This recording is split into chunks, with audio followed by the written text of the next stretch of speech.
and then we're going to jump in. So you could do it for like 30, 45 seconds. It's up to you how long you want to go on that. And then we'll jump in, and then you can really dive deep into your story. Okay. And then we're going to go into like entrepreneurship, the reality show, all that kind of stuff. Oh, yeah, you cut all that, huh? Yeah. Yeah. I just had to deal with somebody who, a very, very sour person that went and reported photos that I guess my production team had put up of like different types of scars. And this person did some pretty fucked up shit to me. And costing me $50,000 sponsor. I mean, you name it. I don't want to talk about any of that though, but long story short, she took the time out of her day to go ahead and contact the people of the photos that were on my website that my team did not get approval for and reported it, and they were trying to charge us $250 per photo. Mind you, there's 12 episodes, and there was 3 to 4 photos on each episode at $250 a pop. I was like, go fuck yourself. I took it down. So we revamped the website, took it all down, and then put it back up this morning. Okay, so the link is up. Everybody can share the link on their Instagram. Okay. It's on the live section. Yeah, you got to show me this. Go to the YouTube. YouTube? Mm-hmm. And then you search Howls over Baaz. Okay, this one's charged. Fully charged too. So you want me to turn it off? Yeah, you can keep it off until right before we start. And then you go to the one where your picture's on it. Let me guess. You're thinking about going to The link's up, though. as a therapist myself. Yeah, it's up. I'm done right now. That's a great idea. Oh, shoot. I got it. You know what? Like that. No. And then once I have my you're staple gun right there. I'll grab it right now. I am. Howls, and then over. Right there. Oh. It came up. Is it in there or no?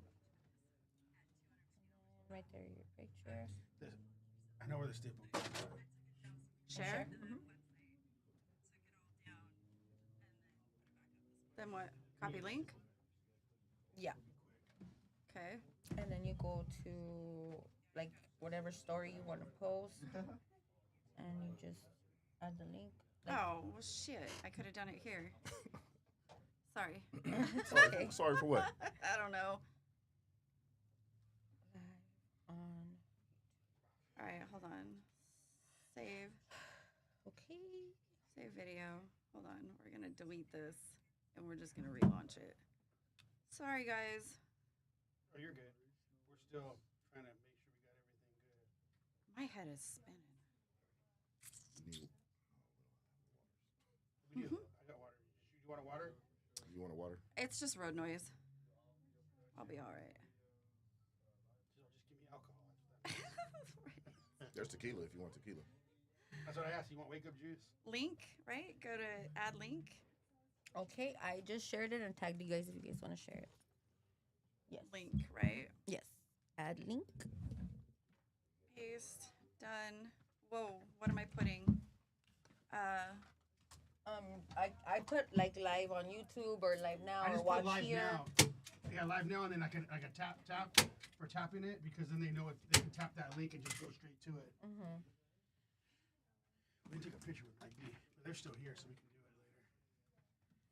What's up? We missed you last week. I know. I missed being here. I have my 11-year-old still. After that, I'll be kidless for the summer for a little bit. Is he here now? No. Oh, okay. He's at home with the puppy.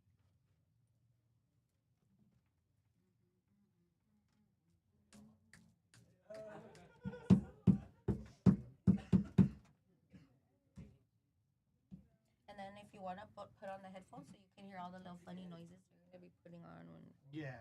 Well, that's attractive. Oh, God. Poor thing. I gotta gain some more weight. I lost 10 pounds in 2.5 weeks. You can have mine. I'm sharing is caring. Do you ever hear? Yeah, I'll share. I'll take it. Why? Why are you losing so much weight? Are you There's been a lot trying going to? on. No, I'm not. It's just the accident. It's just been a lot going on. You had an It's been- accident? I got rear-ended by a big rig. Oh, shit. What I missed? Damn. It's been a lot. Are you okay? Yeah, I've been going to these doctor's appointments. My attorney's got me going to pain management doctors and MRIs, and find out today I got a. What they say? Hold on. Let me see, 'cause I fell really hard. I want to say it right. I don't Not want to say this it wrong. one, yes. You fell? You were drunk? Yeah. But that's not why I fell though. I Oh, tripped it's over not. those like parking cement blocks. Oh yeah. But maybe had I been a sober, herniated I disc would have been paying at 6 attention. milliliters. They said if 6 millimeters. They said if it's at 8, I have to have surgery literally instantly as possible. So What's when that I was disc? in my accident, Herniated disc. my L4, L5, S1 discs are completely gone. So my whole back and hips are metal now.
It goes in the armpit, right? We're ready. Oh, I hear. 3, 2, 1, live. And we are live. You can catch us on YouTube, Facebook, Twitch, and Kick, and Rumble as well. Don't forget to like and subscribe, and we'll be right back with you, Howlers.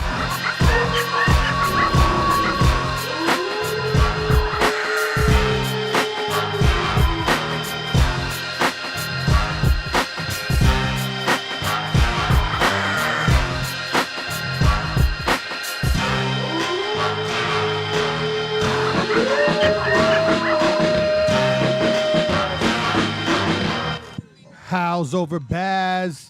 I'm Jacob Casas. Somebody's music's on. Sorry, technical difficulties, guys, over here. So let me start again. Howls over Baaz. I'm Jacob Casas. And this is Ambition of Black Cup TV. Cat baby. And we have a very special guest today. So I'm going to have Brandie, I'm going to have you introduce yourself to our audience and tell them a little bit about who you are and what you do. Hi, my name's Brandie. I go by Angels and Ink on Instagram. I don't know if you guys have seen me yet or not, but I am an entrepreneur. I used to model. Now I'm in acting, and I create reality TV. So why don't you tell us about a little bit about the reality TV? What is that on, and how did you get started in it? Okay. Backtrack a little bit about me. The reason why I got started in reality TV is when I was younger, I was in an accident. And that accident left me burned. And then back in 2008, 2009, I was asked by some guy in a tattoo shop. I was getting my face tattooed. I just got divorced, and I sold my wedding ring for a face tattoo. It's pretty bad. Ooh, but damn. I did. We get on the That's a DNR. fair exchange. Yeah. That's a fair exchange. We'll get into that in the DNR. It was. I It was I love it. I did. It was like a $10,000 ring too. So I was just. I wonder like, if my ex did that shit. How much No, did they just- give you for it? like $300. I know. Yeah. What the I hell? was like, I didn't That's care. I crazy. didn't care. No. And you said it was 10,000. It was like a $10,000. And how much was ring. the tat? The tattoo was like $120. Oh, shit. Damn, Yeah. that's No But- change? You didn't get no change? Yeah. Yeah, she got change. I got changed. Yeah. But Oh. it was the meaning behind the tattoo that I got that was worth the $10,000. So with All right, the let's ring, hear this. I put 3 stars next to my face, next to my eye.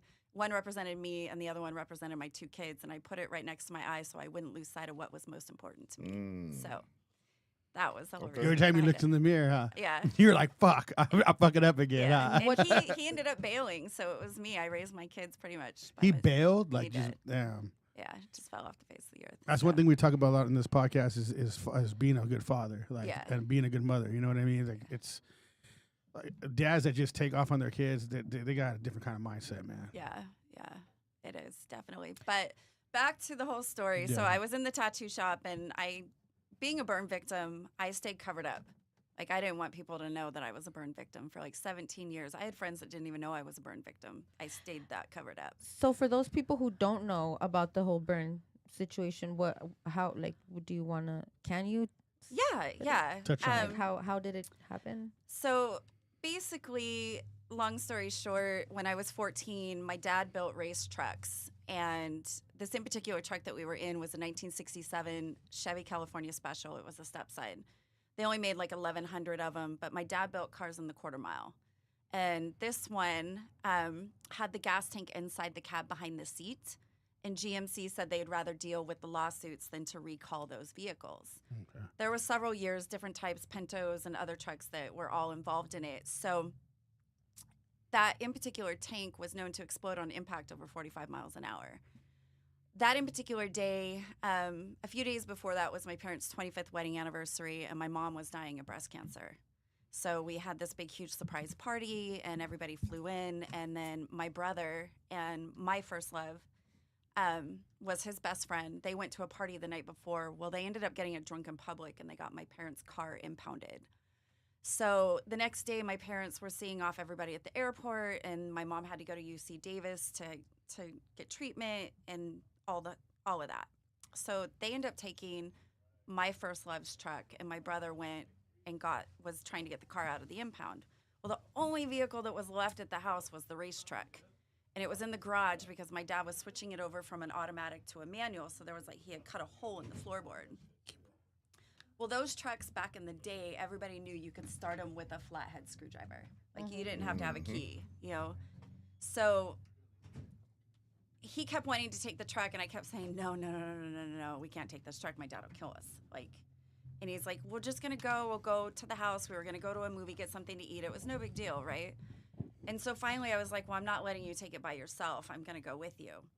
So we get in the truck, and as we're going through, this happened in Red Bluff.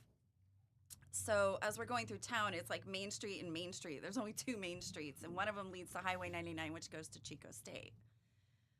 As we were going down, there was two guys that were on the run from attempt to rape and a stolen vehicle from the cops. So they had made it past the roadblock that was on I-5 already and ended up in Red Bluff, and they were heading the back way on 99. Well, they met... That's the thing.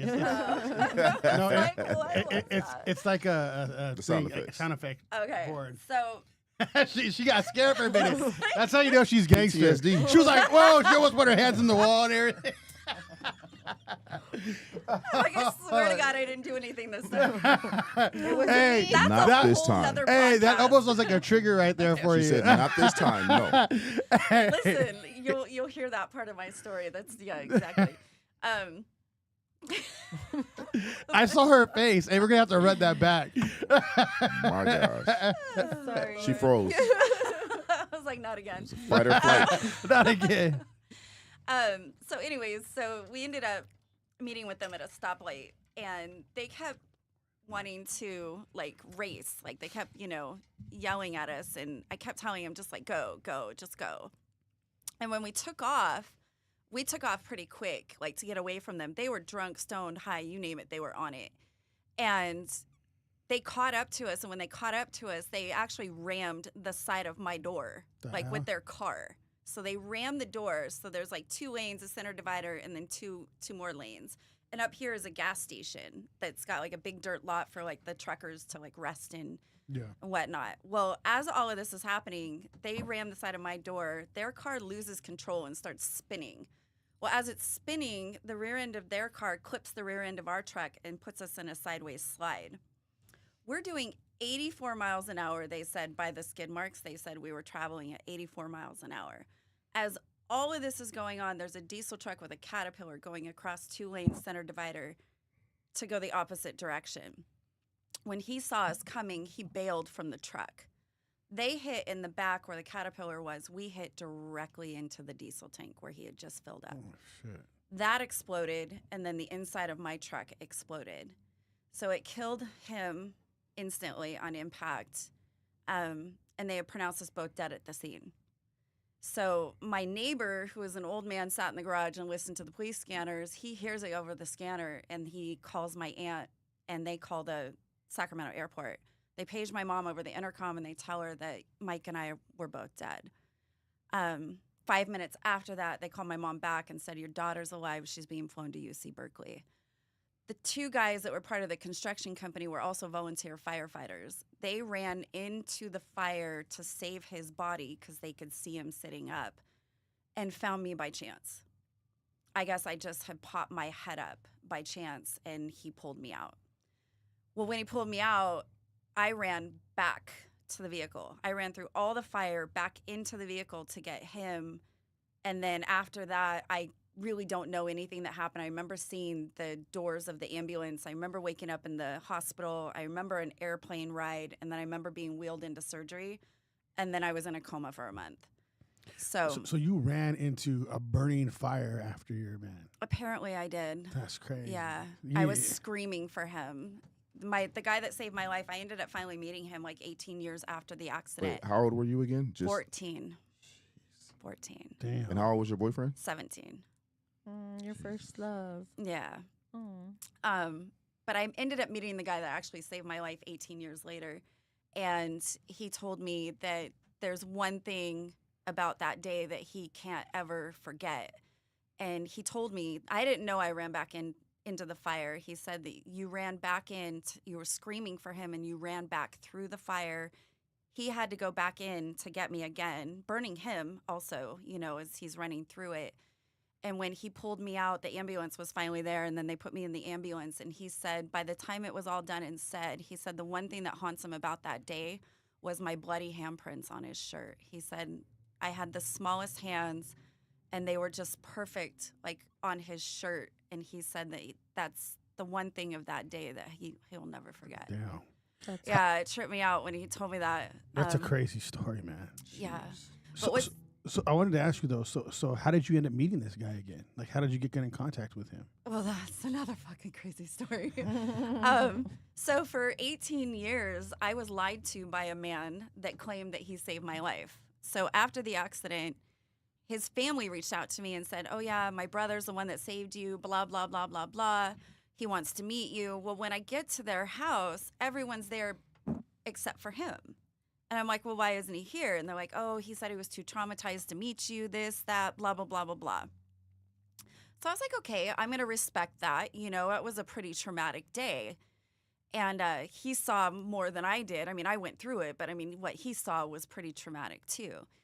And so I reached out again when I did my first tattoo reality show because they kind of wanted to do a reunion at the end of it. And so we tried to find him, and I put a post out on Facebook.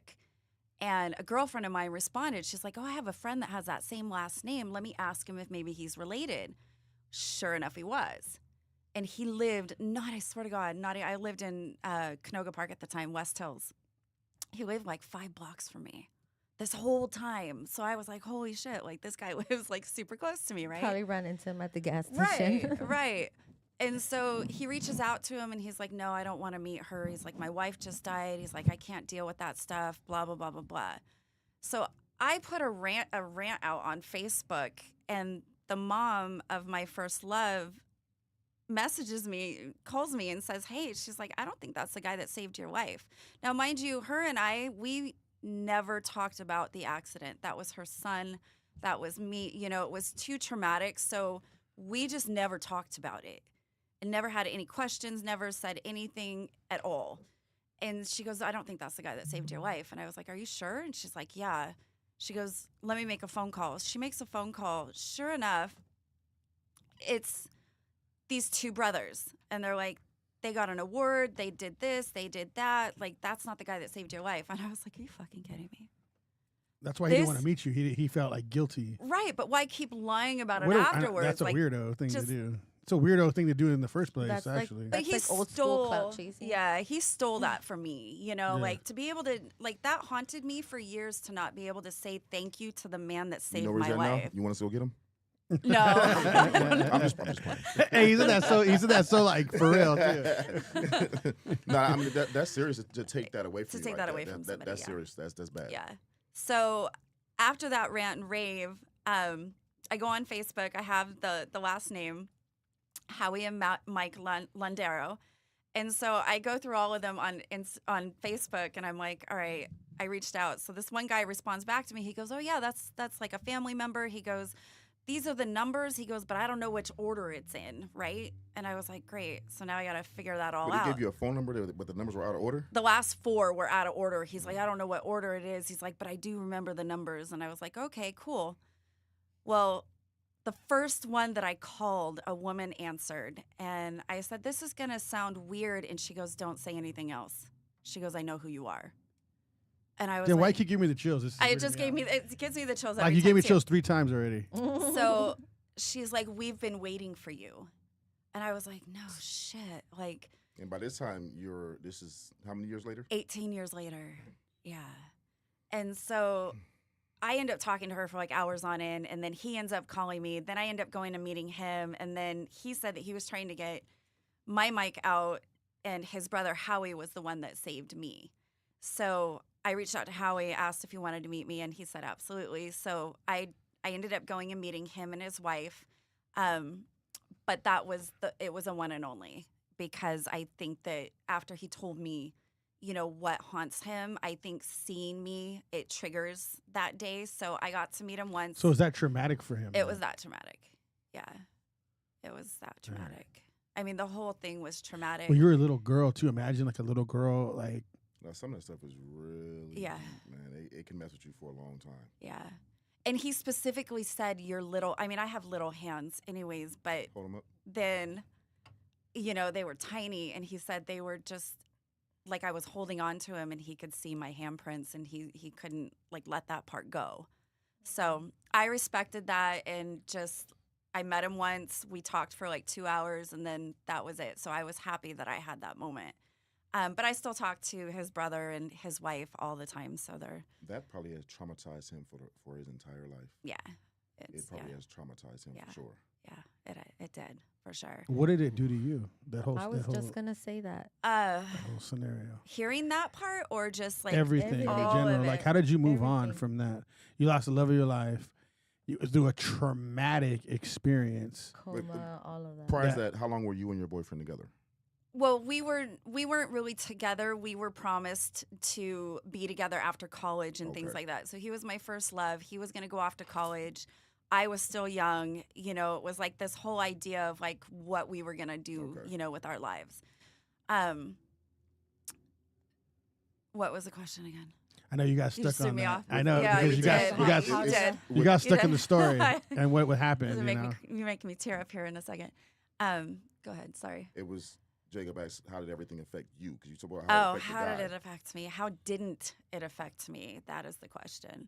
It's still Um, affecting you to this day. Huh? It did. Well, it doesn't end there. That's the thing, is that when I was in the hospital, I was fighting for my life, and my mom was fighting for her life at the same time. So I was at UC Berkeley for almost 3 months, and my mom was seeking treatment for cancer at UC Davis. I got out a week early. My mom died within that week. 2 days after my mom's funeral, my dad tried to commit suicide and then abandoned me and my brother for a long while. So I lived on my own in that house pretty much at the age of 14. The town was pretty small, so everybody kind of stepped in and helped. His parents ended up helping. My brother was never around. He lost his best friend, his mom, and his dad, and abandoned him, and his sister was almost killed. So he was non-existent to anybody at that point. He actually even ended up, our house got raided by drug reinforcement. He moved drug dealers in so he could pay the bills. You know, it was just so many different things that had transpired. For me, I bottled it up. I didn't have a chance to process. I was an adult at the age of 14, and I just ended up putting myself in really terrible situations. I was in domestic violence so bad that it was 2 years of this man trying to kill me. He's now passed on, but it was pretty bad. I was thrown from a moving car at 45 miles an hour. He used to stuff me in the corner and shoot a gun around my head and ask me if today was the day I was going to die. So I then went through all of that from the age 17 for about a year and a half, had my daughter, got away from him. He ended up going to prison for second-degree aggravated manslaughter, got out, and then thankfully left me alone. But I had a lifetime restraining order on him, so he never really came after me after that. And there's more crazy stories of what he did. He kidnapped our daughter. It was pretty bad. And then from there, I ended up getting in a marriage because with a guy that was like just a normal guy, you know, and I thought that that's what I needed was something normal, you know, and that made my life worse because I was just living this day-to-day life with this man who wanted a Barbie doll for a wife. You know, I'm naturally a blonde. Wasn't really big on me getting tattoos, you know, so I was living this just normal life, but at the same time, I didn't fucking know who I was. I didn't know what I liked. I didn't know You who were I in survival mode. Exactly. But I also had everybody just telling me this is what I need to do, this is what you're doing, this is what you're doing, this is what you need to do. So I was just doing what everybody else wanted me to do, and I was like, wait a second, like I don't even know who I am. At the end of the day, like I was so lost. And when I got divorced, I don't even think he was moved out yet, and I dyed my hair black. I was like, this You were like, blonde hair. Ew. I was like, that girl, I don't know who that girl is. You know, I was burned. I didn't think that anybody was ever going to want me. I felt like, you know, prom was taken away from me. Being able to go to the beach with my kids and wear a swimsuit was taken. Like, so many things were taken away from me that I was so limited on what I could do that I just didn't really know who I was. You have a legit screenplay. Yeah. Like, this is a It's called 5-star movie. It's called Burned Beautiful. It's Oh, it's you coming. thought she didn't It's think coming. about it? That's why she's coming. the boss. It's coming. I'm just listening to all this stuff, and like it's. Hold on, let me calm down. It's like it's a lot, It is. and it's a blessing to show right It's here. like it just keeps going. It does. It still does. There's a novel of things that I am leaving out that you would just literally be jaw dropped with. Like when I was in that accident, they said that we hit at 84 miles an hour, right? Head on, almost at a sideways slide, right into the diesel tank. I wasn't wearing my seatbelt. I was on the floorboard because they had rammed the side of my door. So I was on the floorboard, and I was at his feet. We hit so hard, the truck bent into a C shape, and the bed flew over 500 feet. It flew over the diesel truck and landed over 500 feet in another direction. I somehow, in the middle of a double explosion, only had 33% of my body burned, and I didn't have one broken bone. Wow. Not one broken bone. They said it was literally like I was lifted up and the accident happened around me. They spent 9 months trying to figure out how I survived that accident. Dang. Yeah. So God is that good. in particular situation leads into survivor's guilt. Now, that is still one of my biggest problems today is survivor's guilt. Everything else I've pretty much, you know, put. Well, don't you put think aside. that just hearing from what I've heard, don't you think instead of I mean, I understand there's no way you're not going to feel that survivor's guilt, right? But don't you think out of everything that I've heard that you've been through right now, which is probably like a tiny bit of what you're telling me, Mhm. don't you think that you're on this earth for a purpose? Yeah, absolutely. You know? And I found that soul's purpose. I really did. It took me a long time, but I figured it out. What is it? Well, I'll tell you how I figured it out. Okay, let's go. Let's do that. I was a drug addict. After I got divorced, I turned to drugs. Thank God it was only like a year lived. It was meth, and it was really bad. I lost my kids. I was living in like this crack house. I was doing terrible things. I was really mean to people. I was terrible. Let's just leave it at that. Yeah. I ended up face down on the concrete with a boot in my back and a gun drawn to the back of my head. And I remember laying there thinking, I'm exhausted. I'm exhausted from running. I'm exhausted from my brain continuously trying to tell myself that I'm okay. Or maybe if I do this, it'll take away that. Or maybe this, like, it was just a constant battle for so many years. Like, you need to figure out who you are, right?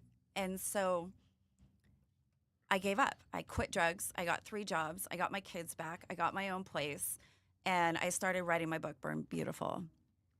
And then from there, it led into my first tattoo reality show. I was like, you know what? There's got to be other people out there like me. Like covering up these scars. I was featured in some tattoo magazines. And my story was starting to grow in different areas. And then I went to who I call my dad, was my tattoo artist. And I said, hey, so what do you think about making a tattoo show out of this? And he's like, yeah, let's do it. And so from there, I was just gung-ho. I self-taught. I was on the internet. I was asking patrons in my bars that I knew worked in the industry hypothetical questions. I was researching the Writers Guild. I was doing everything that I could to figure it out without having somebody take my idea, you know, because it's my story. And I did. I figured it out. And then there was a family friend that had a cousin that was an executive producer, and we all got together. And then they picked it up. They're like, this is amazing. Like, let's do this. And we ended up shooting 2 seasons of Ink Therapy. But unfortunately, we fell victim of a Hollywood director that committed a $2 million wire fraud during COVID using my season 1 and season 2 as collateral. Defaulted on the first payment and filed bankruptcy on all our investors. Damn. So I lost my season 1 and season 2. Yeah. So, It's all over the internet. Mm. And he only served 7 months in federal prison. Oh, wow. So I lost my life story and my creation to somebody that just was living a Hollywood lavish lifestyle. He kept borrowing money against it, never gave up the footage. It was pretty terrible. So where are you at with the reality show right now then? So after 6 months of deep depression on that one hit hard. I was in a coffee shop one day, and I have pain resides within these green eyes tattooed on my chest. It's now in my design, so it's really hard to see. But that was just something that I always had said, you know, pain resides within these green eyes. And I was standing in line to get coffee, and this guy turns around, and he did like a double take at me. And I'm like looking at him like, what's your problem? You know, I was an asshole. Like You legitimately. thought he was checking you out. Yeah. Well, something, but it was just like the look on his face was like, what are you looking at? I'm so used to people judging me. You know, I was just not in the mood, right? And he turns around, and then he turns back around again, and he says, you have a lot of pain in your eyes. I was like, excuse me? He goes, you have a lot of pain in your eyes. He goes, if you don't mind me asking, he goes, what's the hardest part of what you're dealing with? And I remember looking at him like, you're a complete stranger. Like, I'm not going to tell my story. Like, fuck off. Like, what the hell? We're in a coffee. You're like, is this a pickup line? What's going on here? He was an older man, so I don't think he was. But he said, no. He goes, what's the hardest part? And I said, the hardest part for me is that I don't understand how somebody could take somebody's traumatic life story and live off of it. Like, how could you do that? Like, how could you take that from somebody? Like, I couldn't figure it out. And that was the biggest thing that was like haunting me. And he said, look, he said, if you understood if you understood what he did to you, then you're no better off than he is. He goes, the fact that you don't understand means you are the good and the gift in this world. He said, you may not have had a hand in the cards you've been dealt, but you have an obligation to play the fuck out of the ones that you have left. And I looked at him and I was like, motherfucker. This is everything that my family's been telling me, and we don't want to hear it because it's our family. We just want support from our family, right? But it was the way he said it that it just registered in my head. I went home and wrote reality show number 2. Reality show number 2 now is called Modified by Ink. Clean Rock One from Ink Master is my co-host on this show. Modified by Ink, we do internal, external scarring. Internal meaning memorial tattoos, loss of a child at birth, loss of a child to murder, anything that's a portrait memorial tattoo. And then we raise money for nonprofits, charities, and foundations based on the trauma of each episode. We even have a human trafficking episode, which is probably going to be our most powerful episode. There's a fashion show, an art show, and a music event that takes place in the end where larger artists are coming aboard. There's big artists that are going to be donating artwork. There's a lot of people that are getting involved with this project. We do things for veterans. We do breast cancer. We do leukemia. We do human trafficking. We do amputees. We have a lot. So each episode that I designed and built is extremely powerful. So that's where I'm at right now. We just shot the content reel in Daytona, Florida. in March, and we're still in editing. So hopefully the content reel that is specifically for investors. I'm not sure if we're going to leak it out for people until financing is secure, and then we're going to start shooting season 1. So hopefully this year. Congratulations. Thank on you. that. Thank you. That's amazing. Yeah. If it wasn't for that guy in the coffee shop, I would not be where I'm at right now. How long ago did he Shout say out that? to the guy at the coffee Yeah. shop. Coffee shop guy. Shout out. You're the Give him a shirt. burn. Give him a burn for that. Come on, guys. So, It was a little over 2 years ago. 2 So, years ago. Okay. 2 years. I built this show in 2 years. And it sounds like there's a lot going on with it, though. Because you're saying for human trafficking, you're saying for what is it? Parents that experience like death in the family, Loss of a child at birth, things like that, domestic violence. Yeah.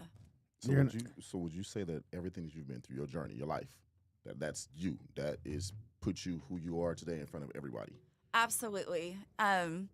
The reason why, one of the biggest reasons why it is my soul's purpose. Like I used to go to therapy, and I just remember like just sitting there and like this. I don't understand this. I don't understand therapy. And I finally asked the woman. I said, "Can I ask you a question?" She said, "Yeah." I said, "Have you ever seen a body burn?" She said, "No." I said, "Have you ever heard the screams?" She said, "No." I said, "Have you ever watched your mom die painfully?" She said, "No." "Have you ever talked a gun out of your dad's mouth?" "No." "Have you ever gone through, someone trying to kill you?" "No." "Have you ever done this? Have you ever done that?" And she kept saying no. And I said, respectfully, I said, "How are you going to help me? How? If you can't." What was her response? She said, "I don't know." And I told her, I said, respectfully, this is my last session. And the reason why I figured out these reality shows are my soul's purpose, because it's my therapy at the end of the day. It's the only thing that's keeping me going. It's the only thing, by hearing these people's stories and helping them through their stories, is what keeps me going. And it's my therapy at the end of the day. So that's when I figured out it was my soul's purpose. So was you're to here change people's lives. You're here to serve Mhm. those people. I survived. I mean, we're all servants. is Not crazy everybody steps 'cause into it. I know Brandie now for like a year. Officially met her today in person, but Oh, okay. connected with her through the stories that we've been through, and how modifying yourself with ink kind of does give people therapy, right? It does. So a lot of these stories that you are giving back with, you're actually like double helping, right? Because you're like helping like the people. Because do they get tattooed on the show? How does the show work? So the show, yes, there's two. There's an internal and external scar per episode. Internal, external scar per episode. So also the way the show works is that the artists that we choose, we chose to do a traveling show. So we go to different states and we choose tattoo artists that come from a traumatic life story. And it's all about how becoming a tattoo artist saved their lives. And then now they're paying it forward by helping changing other lives along with Queen and I on the show. So basically we cover up their scars. I can't really give too many details on I can't really tell you the whole layout of the episodes, but yes, we cover up their scars. They get to tell their stories. And we raise money for a nonprofit charity or foundation. So we're not just helping the people that are on the show, we're helping others along Through that story. through it too. That's So, amazing. Yeah. Thank That you. really is. I just got my leg tattooed like a couple of days ago, and I was thinking, how do they do it to like talk and tell their story while they're getting tattooed? Because my God, that hurts. It does. What'd you get? I got a honeycomb and some flowers, Nice. but the knee had a rose. And I had to actually use numbing cream though, because I had tapped out because it was a lot. Yeah. It's all right. So that's why I'm asking. I'm like, how do they talk? I could not talk. After when I used the numbing cream, it didn't hurt. But the first time, I couldn't imagine telling a story. Well, we while encourage getting it them. done. We encourage them to obviously place in easier areas. I don't. Okay, yeah. Yeah. I mean, the amputee episode's a little bit different because there is a girl that had lost both of her legs. I can't give too much information, but yeah. That sounds so different. It than is. things that is on TV. Well, the cool thing about The cool thing about the amputee episode is that the guy, it's called 50 Legs for 50 Days. Steve Chamberlain, shout out Steve, hi. Steve Chamberlain was a WWE fighter. He is Hulk Hogan's best friend, and he lost his leg in a motorcycle accident, and we connected on my first show. And then when we lost it, I created this one, and I reached back out to Steve, and I said, hey, I want to create an amputee episode. And I said, I want to, obviously either they can tattoo their nub if they want to, or they can get a different tattoo, but also in that process, I want to airbrush their skins. So we are going to have an airbrush artist as well as a tattoo artist on that actual episode. So it's going to be pretty dope what we're doing on that one. So Yeah, that's cool. Yeah. That's different. I It's feel different. like in what's been happening, it's a, I don't want to say religious, but a spiritual journey that you've kind of embarked on and everything you've gone through, and you almost feel compelled to really help those around. I do.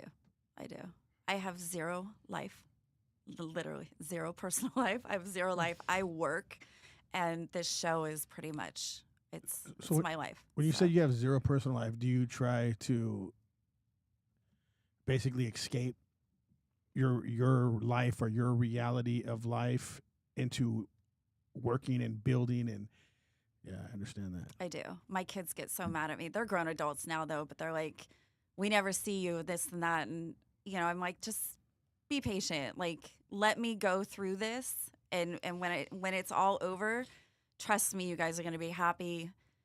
I'll have more time. But, like, I'm just right in the peak of building this right now, and I'm trying, at the end of the day, also, the biggest thing is for me, like, I don't want my kids to struggle the same way that I did, having to survive and that. So I'm literally trying to build an empire for when I'm gone for my kids to have, at the end of the day. Yeah. But you're finding your joy in the building. Yes. That's the thing, though. I- that yeah. you're finding your Passion is there. joy. Yeah.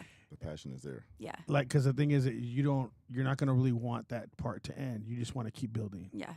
And that's how you keep rolling. That's how I keep going. Yeah. Call me a hippie, but I feel like because of all the big things you're doing to help other people, like that's coming for sure. Yeah. Your blessings and everything that you're Yeah. doing. I mean, you can see right now that you're truly blessed and you're at peace with how your journey is going. It is. But Yeah. the blessings are going to overflow abundantly for sure. Yeah. I know it is. Yeah. Speak that. It is. Yeah. I am very spiritual. I think sometimes I'm over spiritual and people are just like, shh. No, you tell, You you know, tell them to be quiet. Because those visions were not given to them to understand. Yeah. I mean, My I'm a birthday. Capricorn. My birthday. So check this out. My birthday Should is. have been a Leo. I'm sorry. I'm just playing. Go ahead. I mean, the fire is in there. No, I'm a Capricorn. I was born on 1/11. I was born at 4:43, not 4:44, but 4:43. So my birthday is 1/11. My birth time equals 11, and my life path number is 1. So my whole chart is ones across the board, which is literally unheard of. You are the one. Yeah. You are the I, one. you are the one. There we go. Yeah. So it's what makes me happy. It really does. And if I'm not doing it, I don't know what to do with myself. You feel like when you're just kind of chilling or relaxing, you almost feel like you need to be doing something, huh, with it. I do. You don't want to chill and relax, huh? No, I can't. It's like there's something inside of me that just like says like, hey, there's more work to be done. And there's always more work to be done. And it never ends. So until the day I close my eyes for good, this is what my life is. She's like, I'll sleep when I'm gone. I'll sleep when I'm dead. Yeah. Mhm. And I literally don't sleep very much. So it's my brain never shuts off. I'm always creating something else. I actually just created another thing that's going to be launching. It's called Art by Adolescence. And basically in 2020, there was over 4,000 juvenile detention centers available in the U.S. By 2024, January 2024, there was less than 1,000. And they got rid of the arts program because they couldn't afford it. Being abandoned at a young age, all I ever wanted to be was a criminal defense attorney. That was my dream, was to fight for people that were wrongfully convicted. And I didn't get to follow that dream because I didn't have any parents or anybody to push me to do it. So I created Art by Adolescence, where I am now going to put a program together for all centers, boys and girls that are artists, to be able to submit their artwork to be featured on the back of a T-shirt. and certain percentage will go back to the nonprofit for art scholarships. Tattoo artists will be able to sign up to provide tattoo apprenticeships, and also digital artists, painters, graphic designers, anybody will be able to come in on the workshop and teach these kids how to, even influencers, people to teach them how to market themselves, really give these kids an opportunity that are artists. There's one juvenile detention center, I think it's in North or South Carolina, where they provide the kids, they live in like the dorm rooms. There's a YouTube video on it. It made me cry. But they provide these kids with a bucket of spray paints, pencils, anything and everything. And they let them decorate their dorm room, graffiti, whatever they want. And every month they paint it over and let them redo it so they have some kind of art in their lives. So this line that I'm creating is going to give these kids the back of a shirt to be able to display their artwork for people to purchase around the world. That's so Nice. cool. And you actively tattoo still right now, right? I don't tattoo. No, okay. Yeah, I caught that in the middle because Yeah. you just get tattooed. I get Okay. tattooed. I do draw. I haven't done it in a while, but my creativity has gone literally a whole nother direction. Like I don't pick up pens and pencils How anymore. many tattoos do you think you have? I have no idea. No clue. No clue. Everyone, that's the first question It could be- everyone it could asks be me. over 60. It could be over 100. Probably close. Well, I mean, if you count each individual tiny little piece, yeah, it's a couple hundred. Okay. I mean, I Ooh. would say that my That's body's goals. almost it's about 3/4 of the way tattooed. Really? Yeah. What's your the piece that's the most important to you? My dad. So he's right here. Okay. Yeah. So that was he died unexpectedly. So Man, I'm sorry to hear that. that's okay. It's life, right? And you just keep on trucking, and you're just amazing, and you give back so much. I You mean, do you have a guys dope see why spirit. I love her? Thank you. You have Thank a You dope guys spirit see for why sure. she's like, Thank Now, you. Wow. you have a very calming but a very dope spirit. Like I'm just listening to everything. It's like, and for you to be able to just go in the way that you tell the story, it's so. You can tell that it for sure the pain is there, Yeah. but it's so calming as you're telling. Just like this is what I've been through. This is where I'm at. This is who I am. You're not ashamed of it all. It's like I'm gonna go through all this, but this is where I'm at now. It's amazing. It's I love people who give back, and I love people who give back to the youth. I'm a big product of people that were strangers Mhm. that helped me out because my father passed away when I was 4, so I grew up with a single mom, and I grew up with a lot of issues. I actually went to military school, which is where I graduated from, Oh yeah, I remember you telling me about that. and yeah. all of them had a big impact in my life, and they were strangers. Yeah. So I have like a big oh my god but for sometimes people strangers that make the biggest impacts on us. Sometimes. yeah I actually do. used to They want do. to be And they're your biggest supporters. Yes. Yeah. really. And Really they are. actually have like people that sign up to be mentors to the kids at the school I went to. But yeah, so I love that. I love that you give back to. There's two to the things that kids, too. I thank you. I appreciate that. There's two things that I tell people in this world, and I think this is one of the reasons why I am so calm and I've come to be okay with everything. Is I like to have conversations with elderly people because we can go through high school, right? Whatever, it's high school, college. We go to learn, a career. But the true education is out in the world. It's all in the people that you meet and the conversations that you have. Yep. Now, we're not going to get a real conversation with the last generation. They might teach us technology or whatever, but I was born in technology, so I'm pretty sure I'm a Generation X, so I know. But it's our elders. They lived life. They know what it's like to live with, like to do everything in life and how hard it is. And they appreciate time more than people do today. And so for me, I always tell people time is one of the most precious gifts that we can't get back. Now, am I going to spend it being sad about my story, or am I going to spend it by helping changing other people's lives? Because it seems like the resources are getting less and less for these people out there in today's world. So people like me and the elderly people, with the real wisdom and the true stories and how they survived without, all this other crap, are the people that are truly going to help you. I had a conversation with somebody, she was maybe in her 30s, and she didn't even know how to respond to me. And she like had zero response in what happened. She's like, "Oh, I'm so sorry that happened to you." Had like no questions, no nothing. Like she didn't even know how to navigate what I had been through. She's like, she was honest about it. She's like, "I really don't know what to say." And I'm like, that's how it is. But when I have conversations about it with people that are older, from older generations, they have a shitload to say. You know, They don't care. They're just on social media all the time, Yeah. and they don't. I really feel like that's another like thing that they're desensitized. Yeah. They're so desensitized now, and it's like you can't even like they can't make sense of anything. No. Of anything though. That's the saddest part. You Yeah, know. it is. I feel like that's why I really pour into my kids. Yeah. Because I'm not gonna allow them to be like that. There's just no way. Yeah, I know? did the same thing with my kids. My kids not only are book smart, but they're street smart. How old are your children?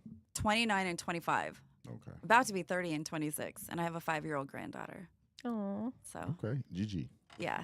Gia is what she calls me, Gia. I Oh, was not that's going for the grandma cute. thing. I was like, nah, we ain't doing that. like that one Angelina cousin- Jolie movie. My Yeah. cousin just became a grandpa, and I love calling him it. You know, I Yeah. like messing with him. I'm like, hey, what's up, grandpa? He's like, dude. I think men take it differently than women, though. Yeah. You don't like it though. He won't even look at me like when I say it. He kind of like looks I don't away, really, like- I don't really tell. I tried not out of shame or anything, but I generally don't really tell too many people that I'm a grandma because most of the guys, they're like, "Oh, you're a gilf," and I'm like, Oh, yeah, Jesus there you Christ, go. like, Or like There 40-year-old you virgin. go. Oh, she's Yeah. a grandma. Oh, she's a hot grandma. like, Jesus, you really had to go there. Like, Well, they're not lying. oh, my son, when my son was in high school, my daughter, she would not let her boyfriends come over to the house, and my son, when he was in high school, I wasn't allowed to go to the high school. Because all his friends wanted you. They're like, "Who is that?" He was like, "That's my mom." They're like, "That's your mom." They're my like, hey, God. I want to come hang out, play video games at your house. Guys, can I share something with you guys Yeah. that's crazy? Okay, so I have a 14-year-old, 15. She's 15. Oh my God, she's 15. And she's dating someone. And his parents are older, and they're like religious, but they're Catholic, but they're like Egyptian Catholic. Anyways, they met me the other day, and I didn't even think when I was getting tattooed or getting plastic surgery or anything, I didn't really think about my kids, and not to be messed up, but I was just thinking about like, feeling good, and my kids were little when it started. So now they met me, and she was like, I wore like I was dressed like cool, like decent, but my tattoos were showing. I grew up in the generation where that was like, oh my God, they have tattoos. Mm-hmm. But then it eventually, like, people got used to it. Well, I guess not all people, because now my daughter is being like judged, and my daughter's like such a square. She's like totally opposite of me. She's just I've such a seen her good girl, pictures, you yeah. know. And she thrives off of being different than me, and I love it. Fuck it, run with it. But now I'm like, damn, I didn't know that was a thing. So now she's going through this whole like Romeo Juliet type of, like, and I was and now that I talked to her about it, I'm like, I'm sorry, babe, that you're being, and she responds and like, I don't care, mom, like they can judge me and blah blah blah, blah, and we still love each other. I'm just like, That's oh how my kids are God. too. That's how they are It's too. a But thing. the cool thing is that they'll tell my story. They're like, my mom, she had a hard life. Like they'll tell it. I didn't know But- people with So- tattoos were still So, being judged so Do harshly, you though. consider what you went through an actual hard life? Do you is that what you would call it, Yeah, or you think it's greater than that? it is greater than that. It is. I mean, because I look when people say hard, I don't feel like what that you seems went like through. a whole nother level. I than think it's hard. a different level when you just talk. And we got surface. You said it's more that you were leaving out. Yeah, there's a lot. So I don't know if the word hard life kind of even justifies describing the stuff that you've actually been through. Nah, it doesn't. It doesn't even. come Do you close. get judged for your tattoos? Absolutely. And do you feel the need to tell your story every time they? No. Fuck them. No, I don't. Good. Because at the end of the day, I'm really not the problem. Mm-hmm. It's their own issue. It's their own internal issue. Oh, for sure. and I can't judge them for whatever trauma or And I like the situation that they have gone through in their life that has put them, in that. And sometimes people are judging you and they don't even know they're judging you. They're just going through whatever it is that they're going through in what they their do. mind. They just don't have Like- anything going on in their life to fucking judge people. Yeah. Like you literally need to get a hobby, dude. Like Yeah. like why are you thinking about this? Well, I mean, I wasn't always like this. That's the crazy thing. Like I have been to jail a few times. I've been in trouble, drug charges, several things. I was mean. I was not nice. You? Me. You or me? I was mean. I was. But I wasn't being mean to people because of them. I was being mean because I was angry. You're just angry inside. So- that's so cool that you said that. I knew, when people now, the way I am today, and when I see people, I don't judge anybody because there is not one fucking person on this earth Yeah. that does not know trauma. And if they don't know it yet, they're gonna know it. So Damn. it's, That's true though. If they That's- don't know it, they're gonna they're fucking gonna know know it. Like, it's just, that's life. Life is trauma. There isn't any person we live in an imperfect world. You're going to learn something somewhere. You're going to have to fight for yourself somewhere. You're going to have to figure it out somewhere. It's going to happen. I mean, it could even be your identity or your credit cards being stolen. So it may not affect me in a way, but to somebody else, they're like, why would somebody take my identity? And we're over here like, why are you like, that's no big deal. Just do this, do that. But to that person, it is. And it changes them because it may relate back to something that they went through as a child that resonates, that identity thing. Maybe they were picked on or somebody would take their name and chop it up into some terrible fucking whatever. But sometimes And people it need to- relates to them, But sometimes people need to stop being pussies too, though. You know what I mean? Like They do. Like come on, like But everybody don't know they're being pussy. yeah. Well, that's kind of That's their so problem true. too, though. They I mean, don't. I look at it like would you, like the stuff that you went through. It's like, come on, dude. All these little things that happen. It's like I get it, but sometimes you just gotta like move past things. You do. know? You pick and choose your battles. You definitely pick and choose your battles, and you will. Karma, it's a real thing. It will come back to that person. They will get it, whether it's in a tiny little form or a big form. Karma is real. The universe is real. It all, what goes around comes around. Yep. Sometimes I mess up on things and I'm like, all right, cool. Like, I know I'm going to have some karma for that. Like, I get it. Like, that's just how it works. But I'm willing to take it, and I know it's going to come. But when it comes to something big, I really, pick and choose my battles because, it is real. But 90% of the time, whatever that person is projecting onto you, it's not you. You're not the problem. They're having their own internal issue. Just had this conversation last night with somebody. Yeah. Same thing. Same it's a you thing. problem. So It's a them problem. not it's a- them. People's it's a lot of times when people are going off on you and it's a lot of things going on. It's they're dealing with their own internal demons. They're battling with their own self. It's just coming off on you. You're the closest person Absolutely. to them sometimes or whatever. You it were is. just the target. You were the person that Yep. was there.